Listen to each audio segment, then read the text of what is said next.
మేమంతా ఇప్పుడు Banjara Hills road number 3లో ఉన్నటువంటి బంజారాహిల్స్ పిఎస్ లో ఉన్నాము. ఇప్పుడే పాడి కౌశిక్ రెడ్డి మీద అలాగే మరి తెలుగు సబ్స్క్రైబ్ అని దొంగతనంగా నడుపుతున్నటువంటి దొంగ వెధవల మీద ఇద్దరి మీద కంప్లైంట్ ఇవ్వడం జరిగింది. ఇందాక మీరు అందరు చూసుంటారు, మీకు అందరికీ తెలుసు.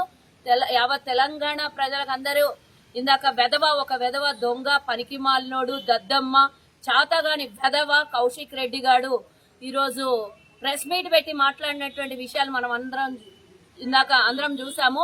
కాబట్టి దాని మీద మేము చాలా అసలు నిజంగానే వాడు ఎమ్మెల్యే అయితే నిజంగానే కడుపు కన్నం తింటే వాడు మనిషి అయితే మానవ జన్మ అయ్యి ఉంటే వాడికి వంటిలో చీము నెత్తురు ఉంటే ఇట్లాంటి మాటలు మాట్లాడాడు. అయినా మాట్లాడావు కదా నువ్వు. ఇప్పటికి ఎన్నోసార్లు వార్నింగ్ ఇచ్చినాం. నువ్వు దద్దమ్మ అని తెలుసు, కానీ పక్కలోడు ఎవడో చెప్తే నువ్వు మాట్లాడేటటువంటి మరీ అతి దరిద్రమైనటువంటి దద్దమ్మ అని ఇప్పుడే అర్థమైంది. వీడికి దొంగకి ఇక నేనైతే పోలీస్ స్టేషన్ లో ఉన్నా, కానీ చెప్పు చూపించి నేను అడుగుతున్నా ఆ వెధవకి రా నేను ఇన్నే పోలీస్ స్టేషన్ ముంగలున్నా. ఎవరిని ఏం మాట్లాడినావో ఇందాక ఏం మాట్లాడినావు నువ్వు, ఏం బయట పెడతావు? నేను మీడియా ముఖంగా నేను ఆ మాట్లాడినటువంటి మాటలు నేను మాట్లాడలేను. కానీ ఆ దొంగకి నేను ఈ రోజు ఇక్కడనే ఉన్న పోలీస్ స్టేషన్ లా నేను ఎక్కడ పోను, ఈడే ఉంటారా? ఆధారాలు పట్టుకొని వస్తా అన్నావు కదా, రా ఆధారాలు తీసుకొని రా. ఎందుకురా లేటు? ఇప్పుడు రా ఆధారాలు తీసుకొని. నీ దగ్గర ఎంత దమ్ముందో ఎంత ధైర్యం ఉందో.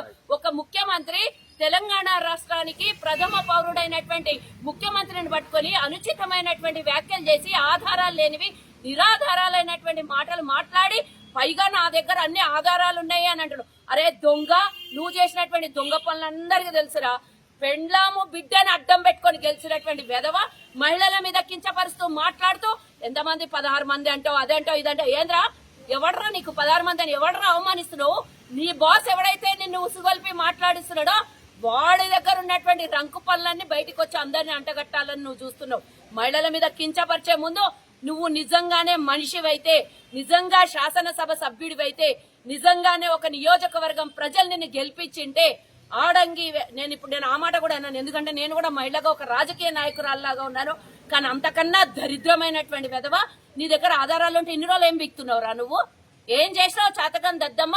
ఈ రోజు ఫోన్ ట్యాపింగ్ తోని అన్ని మీ దొంగ బీఆర్ఎస్ వాళ్ళ అన్ని దొంగ పనులన్నీ బయటపడ్డాయి. కాబట్టి నీకెవడైతే రంకు మొగడు నీకు ఈ రోజు ఇవన్నీ మాటలు నేర్పిస్తున్నాడో ఆని మాటలన్నీ బయటపడ్డాయి, వాని విషయాలన్నీ బయటపడ్డాయి. కాబట్టి నిన్ను ఉసిగొలిపి మీడియా ముంగల కూసోబెట్టి నిన్ను మాట్లాడిస్తున్నటువంటి ఆ దొంగకి చెప్పు. నువ్వు నీలాంటి వెధవ పనులు ఎవరు చేయలే. నీ సొంత చెల్లిని వదలనోనివి, నువ్వు నీ సొంత భార్యని వదలనోనివి. ఈ రోజు ఫోన్ ట్యాపింగ్ చేయించి ప్రభాకర్ రావే డైరెక్ట్ చెప్తున్నాడు కదా, ఎవరైనా ఫోన్లో ట్యాపింగ్ చేయించిండో.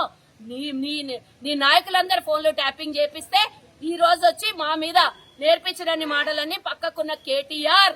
నేను ఈ రోజు ఎవరితోనైతే చాతగాని దద్దమ్మ నీకు నీకు చాతగాక ఒకంతో కూసబెట్టి మాట్లాడుతున్నావు కదా, నీకు దమ్ముంటే ధైర్యం ఉంటే నేను ఒక మహిళగా నాయకురాలిగా రాజకీయ నాయకురాలుగా నేను ఈ రోజు నీకు సవాల్ ఇస్తున్న దమ్ముంటే నువ్వు రేవంత్ రెడ్డి గారి మీద ముఖ్యమంత్రి గారి మీద చేసినటువంటి ఆరోపణలు రుజువు చేయి. నిజంగా దమ్ము లేని వెధవ నువ్వు నీ చెల్లెల ఫోన్లో ట్యాప్ చేపించి, నీ భార్య ఫోన్లో ట్యాప్ చేపించి, చుట్టాలై పక్కాలై లేడీస్ వి అందరి ఫోన్లో ట్యాపింగ్ చేపించి, సెలబ్రిటీ వ్యాపారస్తులు అందరి ఫోన్లో ట్యాపింగ్ చేపించి బ్లాక్ మెయిల్ చేసి డబ్బులు వసూలు చేసి వాళ్ళ జీవితాల్ని నాశనం చేసింది మీరైతే. మీరు వచ్చి ఈ రోజు రేవంత్ రెడ్డి గారి మీద అంటావు. ఎడదృష్టివరా నువ్వు రేవంత్ రెడ్డిని? 16 గంటలు కష్టపడుకుంటా అసలు ఇల్లు వాకిలి వదిలేసి తెలంగాణ ప్రజల కోసం కష్టపడుతున్న ముఖ్యమంత్రిని పట్టుకొని నోటికొచ్చిన కూతలు కూస్తావు. నువ్వు చేసి తప్పుడు పనులు చేసి దొంగ పనులు చేసి వెనకాల తిరుగుతున్నావు కదా, తగుదునమ్మా అని. రేపు పొద్దున ఏమన్నా ఆయన సంపాదించి దొంగతనం చేసిన దాంట్లోకి ఏమన్నా నీకు చారానంతో 10 పైసలంతో ఇస్తాడనుకొని నువ్వు చేస్తున్నావు. కానీ ఆ నమ్మించి నట్టేట ముచ్చటోడు సొంత చెల్లెలు నిలబడవు నిన్నుడిస్తాడరా. జాగ్రత్త, ఖబ్బర్దార్ చెప్తున్నా నేను బిడ్డ. ఈ రోజు ఇక్కడ నుంచి బంజారాహిల్స్ నుంచి మాట్లాడుతున్నా. ఇంతకు ముందు కూడా నీ మీద గీనే కేసైండే, గుర్తు చేసుకో. లేడీస్ విషయాలలో నువ్వు ఇబ్బంది పెట్టినావని గీ పోలీస్ స్టేషన్ లోనే వచ్చి కంప్లైంట్ ఇచ్చారు. అప్పుడు నువ్వు కాంగ్రెస్ పార్టీలు ఉన్నాను ఇప్పుడు చెప్తున్నావు కదా, కాంగ్రెస్ పార్టీలు ఉన్నప్పుడే నీ వ్యవహారాలు విచ్చలవిడితనం మీద ఈడొచ్చి ఒక కంప్లైంట్ ఇస్తే మేమున్నాం. అప్పుడు నువ్వు ఈ రోజు ఇక్కడే పోలీస్ స్టేషన్ లో నిలబడి ఉన్నా. రా, నువ్వేం ఆధారాలు తీసుకొస్తావు? ఇంకెందుకు లేట్ చేస్తున్నావు? ఆధారాలు ఉన్నాయని ఉట్టిగా గాలికి ఆధారాలు లేకుండా మీడియా ముంగల కూర్చొని హైలైట్ కావాలి.